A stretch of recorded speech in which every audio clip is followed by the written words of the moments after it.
एकरा धारण कल जाओ। जय जय ताली ताली जोरदार ताली। आओ एक और सुंदर संगीत के संग प्रीति।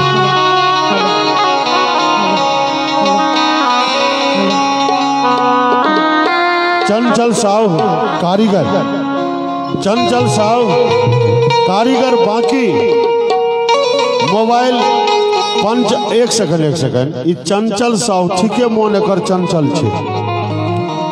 चंचल साहु कारीगर बाकी मोबाइल 95 34 40 29 37। तोरा 1 बजे रात में के मिस कॉल करता हो। वाह रे वाह, बहुत सुंदर सामान बनौने छी। ताहिले बहुत बहुत साधुवाद। 101 का पुरस्कार अपने प्रदान करे छी। बहुत बहुत धन्यवाद।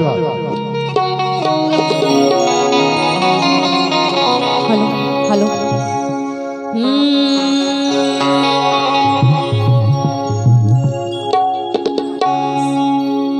ककरा सजा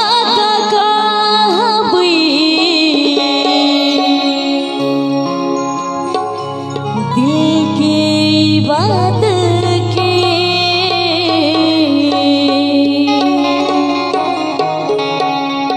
देविया जरा कनी छी सजना के याद में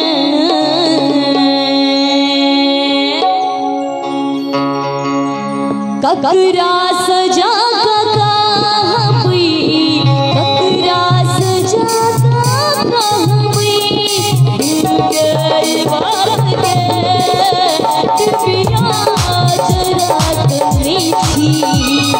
सजना की याद में जरा करनी थी सजना की याद में ककरा सजा ककरा सजा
में